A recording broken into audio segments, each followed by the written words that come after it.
Hey everyone, CJF Hotshot here, and with The Flash 1 Minute War coming out soon, I think it's safe to say that I'm feeling quite hyped about The Flash and the future of the book. So, I think it's a good time to look at the past. Specifically, what I deem to be the greatest Flash story of all time in the history of the Flash book. And that is The Flash, Terminal Velocity. Now, people say that Return of Barry Allen's better. I disagree. Terminal Velocity is just like a masterpiece. And you could say, alright, so let's talk about like how the arc is set out, because you could say that it's 6 issues, but really it's 9. It's 9 issues. It's issue 0, issues 95 through 100, as well as issues 101 and 102, because issue 0 acts as an extended prologue, whereas issue 101 and 102 deal with the aftermath of the main arc, which are just as important as the arc itself, because it shows that the story is moving forward. So let's start with the story itself. So the arc itself starts with issue 0, which is the 0 Hour tie-in. And in 0 Hour, Wally West seems to have died. Everyone in the world thinks he's dead, including Jay Garrick. So when we find out he's just lost in the Speed Force, trying to regain a physical form, we see him stumbling throughout his history and into key moments of his life so that he can be rejuvenated into being his best self as the Flash. Read the issue itself, because it's like the issue that Mark Waid's the most proud of, and unfortunately it is the issue where Mike Wieringo, my favourite artist of this era, leaves the book. But yeah, issue 0 is a big character study on Wally West, so that we get to see what happens when he comes back in Flash 95. Part 1 of Terminal Velocity, the part 1 of the official arc of Terminal Velocity, starts with Wally coming back from issue 0. He's rejuvenated and on a new mission, but as he comes back to the regular time, as he comes back from basically the dead, because everyone thought he was dead, he finds out that something's wrong. That there's something he needs to stop. As people are assuming that it's his own death, but we find out that that's not the case later. Wally and Bart do some investigating on the Cobra case that Linda's been working through for the past few issues of the book. However, Bart and Wally are just like not gelling well together. Like, neither of them are patient with each other. Bart just can't be patient in general, and Wally isn't accepting of someone who can't slow down, because he needs patience to make sure the work goes through. However, when Wally saves Bart from a trap, we find a whole other thing. Wally's having a power shift. He's getting more powerful, but in doing so, he's becoming uncontrollable. He's turning into pure energy. He rushes off to Linda. Linda grounds him down, brings him back to his physical form as Wally hunts for answers. And we actually have a important note here to show that Wally is lying to Linda. She's saying, "Is this everything you know?" And he's like, "No, there's something else going on with Cobra, something I can't tell you." And that is heartbreaking, but we even see Wally call himself out for this.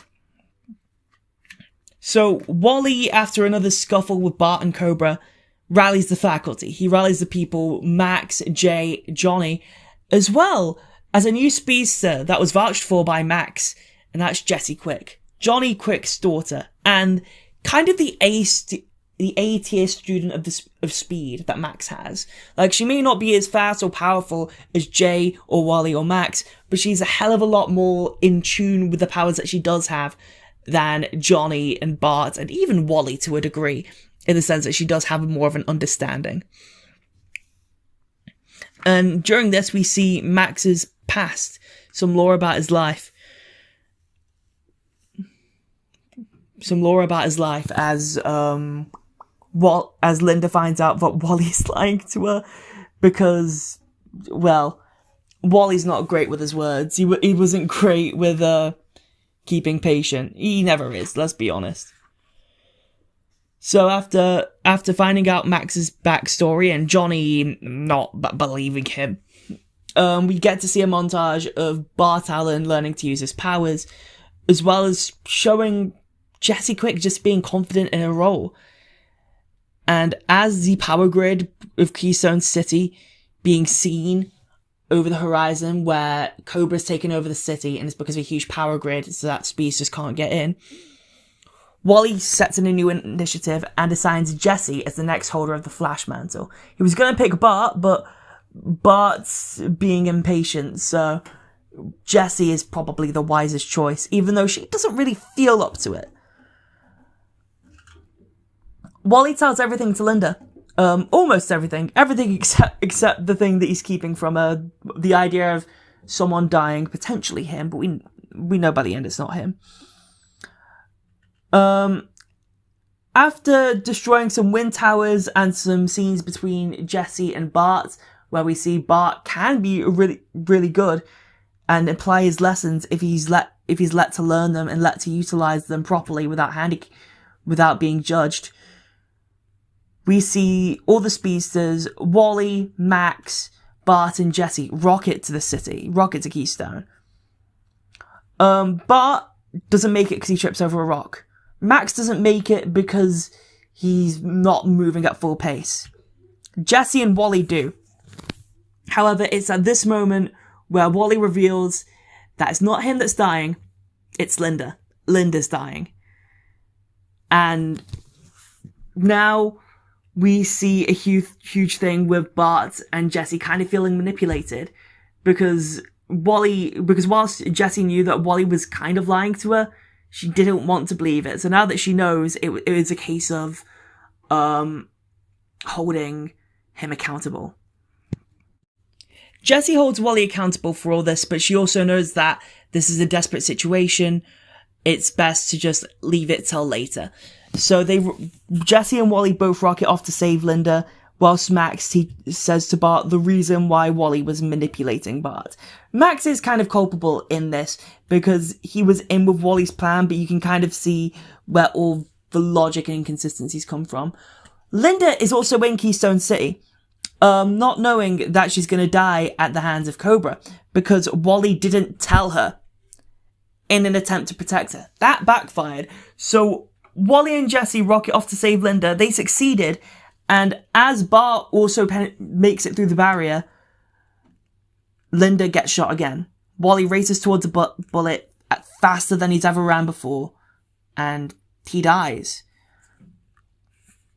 In issue 100, Bart takes up the mantle of the Flash, trying desperately to carry on Wally's legacy and defeat Cobra. However, it's just not enough. And Jesse's also injured. Luckily, she can fly. But Jesse is injured, gets Jay Garrick to the hospital, and we see all's lost, basically. The superheroes around the world are struggling against Cobra, and they could take over the world in a matter of minutes. However, the Flash comes back. He comes back from the dead with a new set of powers. And when Wally talks to Linda saying about the why he came back, like he was offered heaven but he rejected it, he just said, I came back because heaven's not heaven for him without her. And Cobra is defeated. However, we do have some aftermath to get through here, because this story is about characters doing the wrong things in the pursuit of a greater good, at least in Wally's case. Wally has to lie and almost manipulate things to his favor in order to do the right thing. And Wally holds himself accountable for that.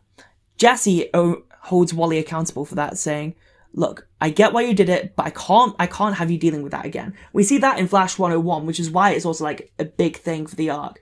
Wally and Linda's relationship, as much as they love each other, is also a bit fractured at this point, because Linda is unsure if she can trust Wally, and that's like a huge theme up until the end of Dead Heat. Well, not the end of Dead Heat, the end of Race Against Time. So that's like a whole thing in a couple of years of Flash books. And it all started here because Wally did the wrong thing to do the right thing. It's also in Flash 101 that kind of shows that Max knows that Wally is at the bottom of a whole new power ladder, a power ladder that he discovered. So it's up to Wally to climb to the top to see the inner workings of all the new abilities that he's got given from the Speed Force. And as he uses this power to start healing with his relationship with Linda, we also see it in the next issue, Flash 102, as the obligatory power showcase against Mongul. Basically, the Superman villain who's kind of there to show what happens when other heroes are at their foot, get new power increases, to be basically on par with Superman at that point. At least in power. So we see Wally knock around Mongul for a bit as we see Linda disappear, as if there's something wrong with their relationship and she just like needs a break from it all as she starts investigating something else. Wally does feel guilty about all of this that happened, by the way.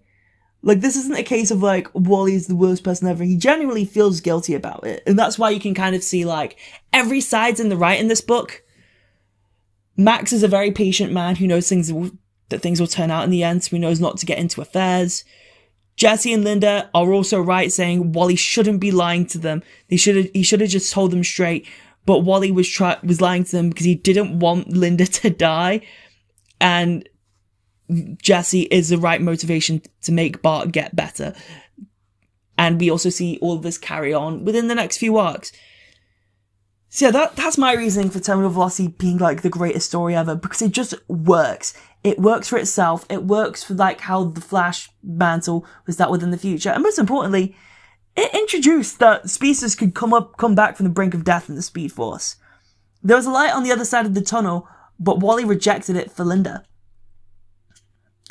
And that's quite sweet. That's very fairy tale-like, that's very love story-esque, and it all wraps itself up in a nice bow if you want to stop it there. I was also knowing, yes, there's more issues after this. Like, I even counted the 2 issues after 100 as part of the main arc for me, because, like, that's the full reading experience of Terminal Velocity. And this is also, like, a very poignant character study of the Flash family. So, yeah. And of course, if you want to see more like this, the Flash 1 Minute War has just started.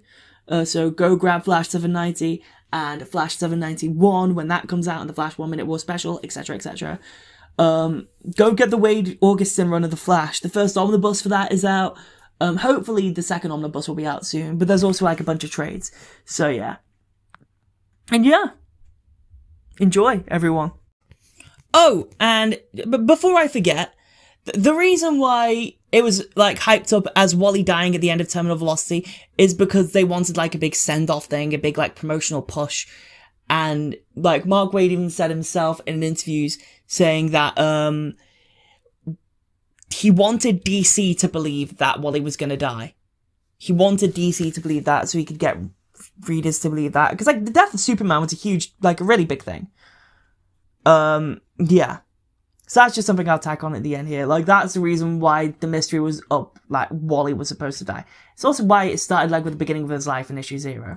So, like, yeah. The more you know.